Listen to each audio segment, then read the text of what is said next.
Assalamualaikum teman-teman semua. Kami dari kelompok 6 akan mempresentasikan tugas UAS dengan mata kuliah Tafsir Ahkam yang diampu oleh Ustadz Farhi Asna LC.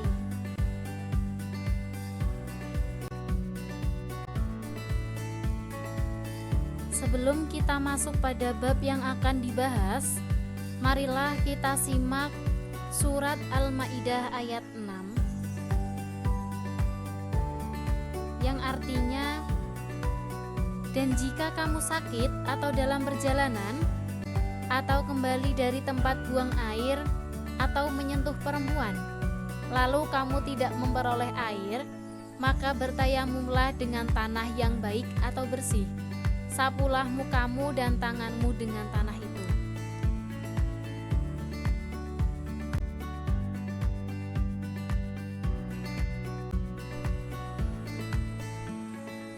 Dalam surat Al-Maidah ayat 6 tadi itu dapat ditafsirkan bahwasanya ayat ini umum tentang bolehnya bertayamum untuk semua hadas, baik hadas besar maupun hadas kecil, bahkan ketika badan bernajis, karena Allah menjadikan tayamum sebagai pengganti bersuci dengan menggunakan air.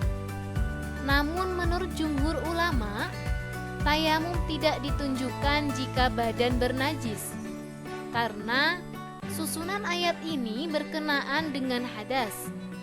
Bagian yang diusap dalam tayamum, baik untuk hadas besar maupun hadas kecil adalah sama, yaitu wajah dan tangan.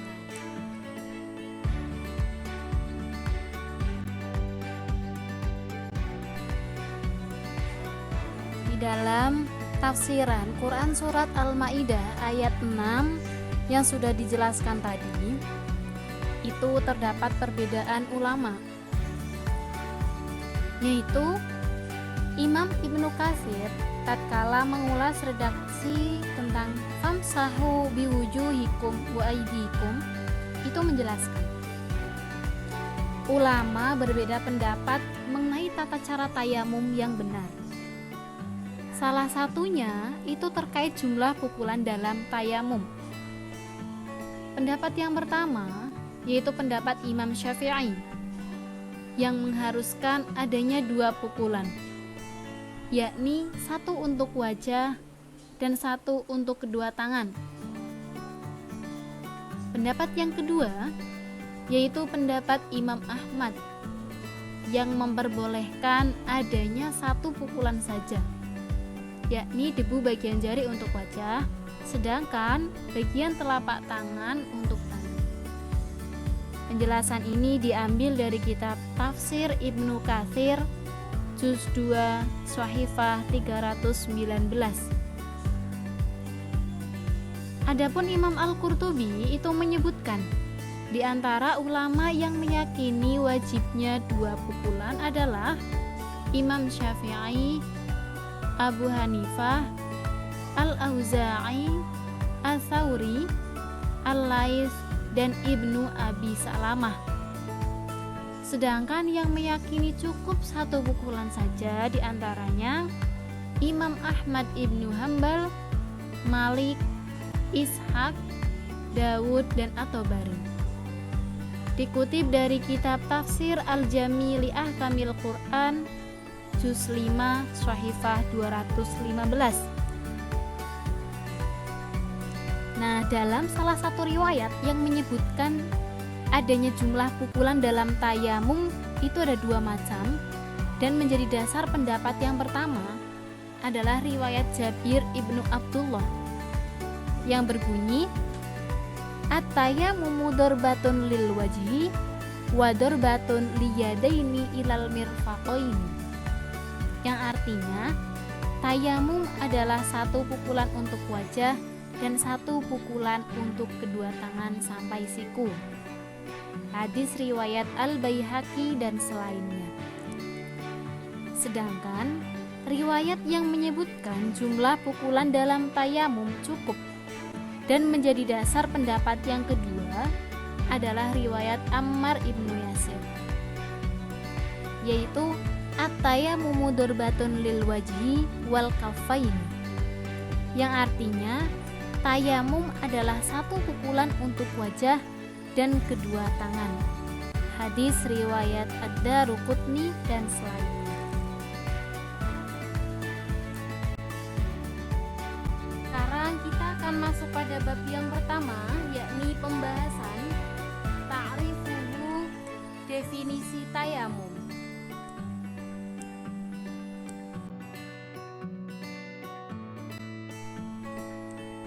Kita akan membahas tentang definisi tayamum. Adapun tayamum secara bahasa berarti al-qasdu, yang artinya yaitu menyengaja. Kemudian tayamum secara syara yakni mendatangkan debu yang suci mensucikan pada wajah dan kedua tangan dengan niat dan cara tertentu. Penjelasan ini diambil dari kitab Fiqih Al-Manhaj halaman 92. Dijelaskan, setiap amalan ketaatan yang perlu kepada kesucian, seperti halnya sholat fardu, sholat sunnah, menyentuh mushaf, membaca Al-Quran, sujud tilawah, sujud syukur, dan duduk beriktikaf dalam masjid adalah boleh bersuci dengan cara tayamum. Tayamum diperbolehkan untuk mengangkat hadas kecil, junub, haid, dan nifas. Penjelasan ini diambil dari kitab Fiqih Al-Islam wa Adillatuhu halaman 409. Adapun dalil disyariatkannya bertayamum itu diambil dari Al-Quran dan hadis. Pada Al-Quran itu diambil dari Quran surat Al-Ma'idah ayat 6 yang sudah kami sebutkan di awal penjelasan tadi. Kemudian pada yang hadis itu disebutkan wa ju'ilat turbatuha lana bahuran idza lam najidil alma, yang artinya telah dijadikan permukaan bumi bagi kita umat Nabi Muhammad SAW sebagai tohur atau alat untuk bersuci atau tayamum apabila kita tidak menemukan air. Diambil dari kitab Al-Jami halaman 220 sampai 221.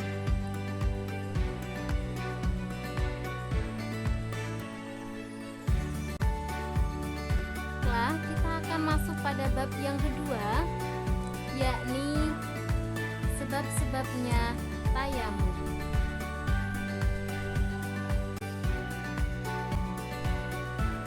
Kita masuk pada bab sebab-sebabnya tayamum. Nah, di sini dijelaskan sebab-sebabnya tayamum itu ada beberapa hal. Adapun yang pertama yaitu tidak adanya air. Tidak adanya air itu dilihat baik secara hissi, yaitu terlihat oleh mata. Contohnya, ketika seseorang dalam perjalanan dia benar-benar tidak menemukan air sama sekali. Yang kedua yaitu secara syara. Ada air akan tetapi syara meniadakannya. Contohnya, air yang hanya cukup untuk kebutuhan minum saja. Jadi ketika ada seorang dalam perjalanan kemudian dia hanya mempunyai air yang cukup untuk kebutuhan minum saja, maka dia diperbolehkan untuk bertayamum. Sebab yang kedua yaitu jauhnya air. Artinya ada air tapi letaknya sangat jauh. Para ulama dalam hal ini memberi batasan jarak yang melebihi setengah farsah, yakni kurang lebih 2,5 km. Kemudian selanjutnya, yakni sulitnya menggunakan air, baik secara hissi, yaitu ada air akan tetapi sulit memperolehnya. adanya air di dekat musuh yang membahayakan, maupun secara syara, yaitu menggunakan air dapat menyebabkan timbulnya penyakit, bertambahnya penyakit, atau dapat menyebabkan lambat sembuhnya penyakit. Contohnya, cuaca yang sangat dingin artinya keadaan yang sangat dingin yang tidak memungkinkan untuk memanaskan air dan rasa khawatir akan timbulnya bahaya menggunakan air. Sebab yang selanjutnya yakni khawatir hartanya rusak jika ia mencari. Nah, penjelasan ini diambil dari kitab Fiqh Al-Manhaj halaman 419. Sebab yang selanjutnya yakni tidak adanya alat untuk mengambil air, seperti halnya tidak ada timba atau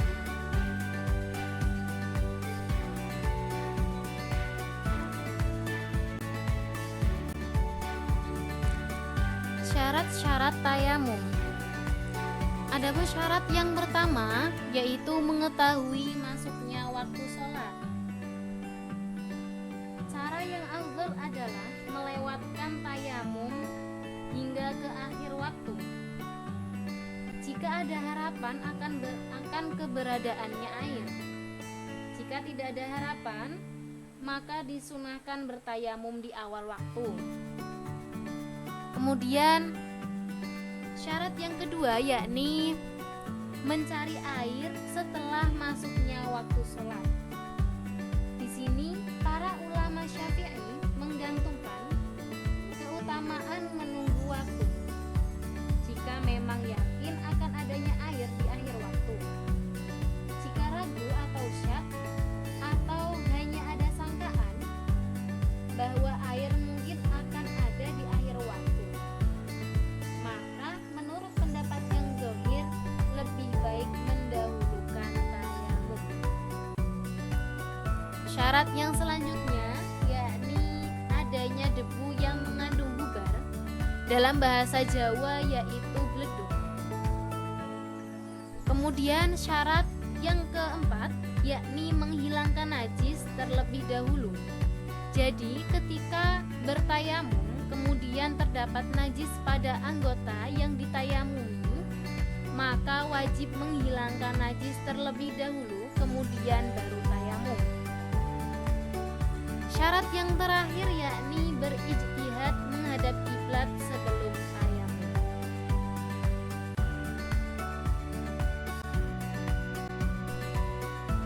Masuk pada bab yang keempat, yakni kita akan membahas tentang rukun-rukunnya tayamum.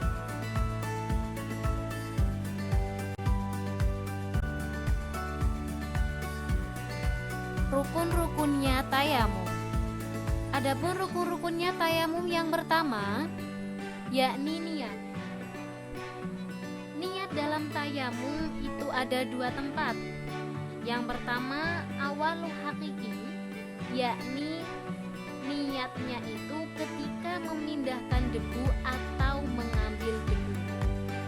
Yang kedua yakni awalun nisbi, yaitu ketika mengusapkan debu pada wajah. Adapun lafaz-lafaz niat sebagai berikut.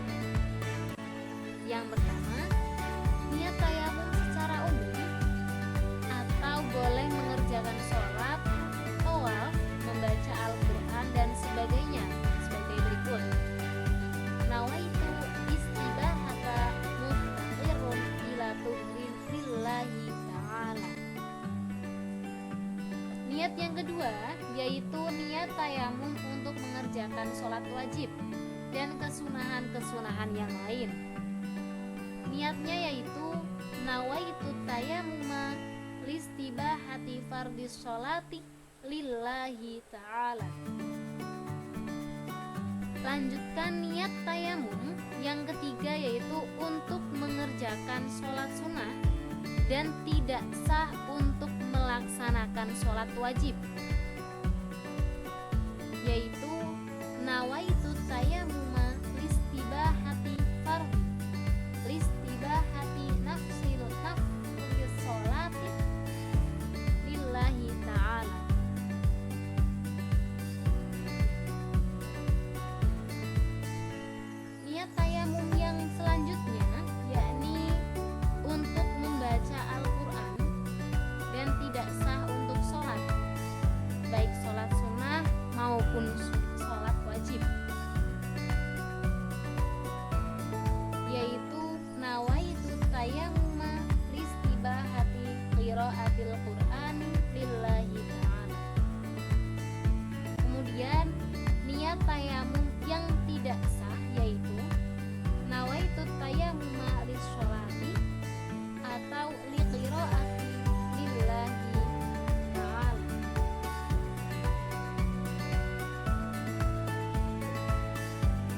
Kemudian rukun yang kedua yaitu mengusap wajah. Lalu yang ketiga yaitu mengusap kedua tangan sampai siku-siku. Dan rukun yang terakhir yakni tertib.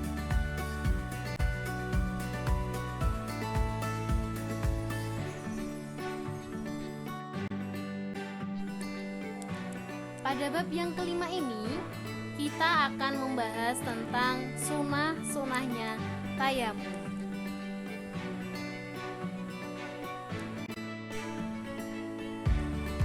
Sunah-sunahnya tayamum itu ada 10 macam atau 10 hal. Yang pertama yaitu membaca basmalah. Yang kedua, mendahulukan bagian wajah yang paling atas. Yang ketiga, mendahulukan anggota yang kanan. Yang keempat, mengusap bagian kepala dan bagian lengan atas. Yang kelima, berturut-turut. Yang keenam, membaca syahadat dan doa sebagaimana doanya orang setelah berwudu.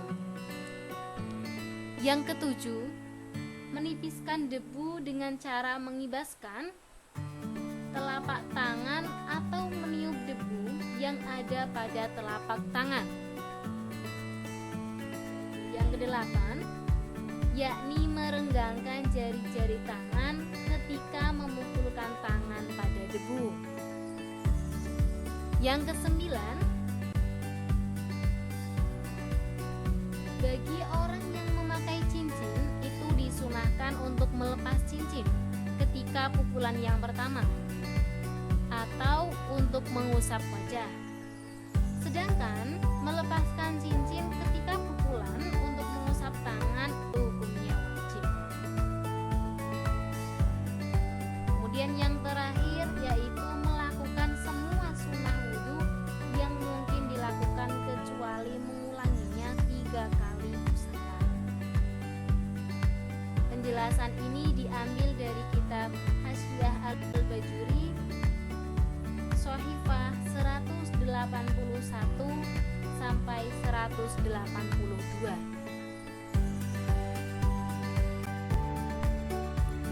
Bab yang terakhir yakni hal-hal yang membatalkan tayamum.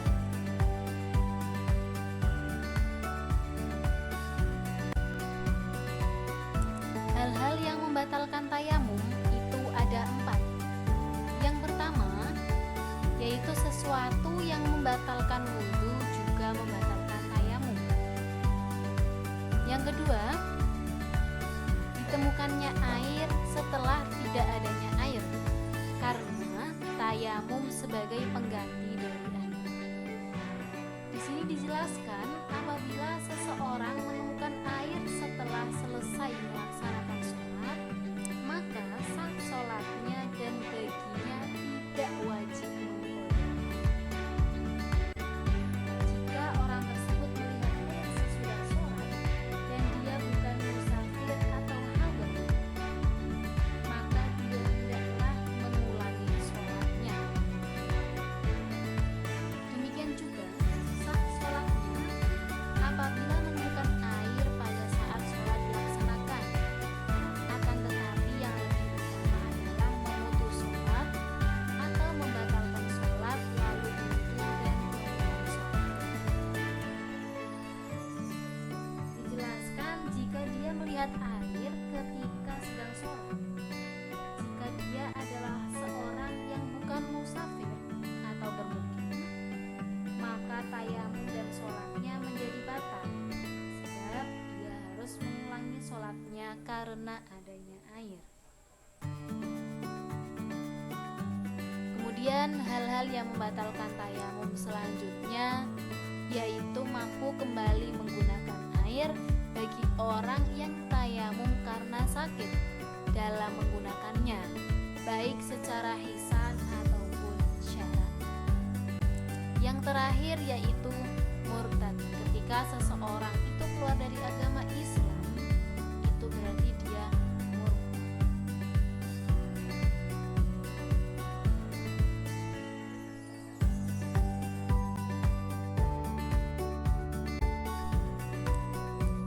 Terima kasih telah menyaksikan video dari kami. Semoga apa yang kami sampaikan bermanfaat untuk kita semua ya. Dan jangan lupa like, comment, share, and subscribe.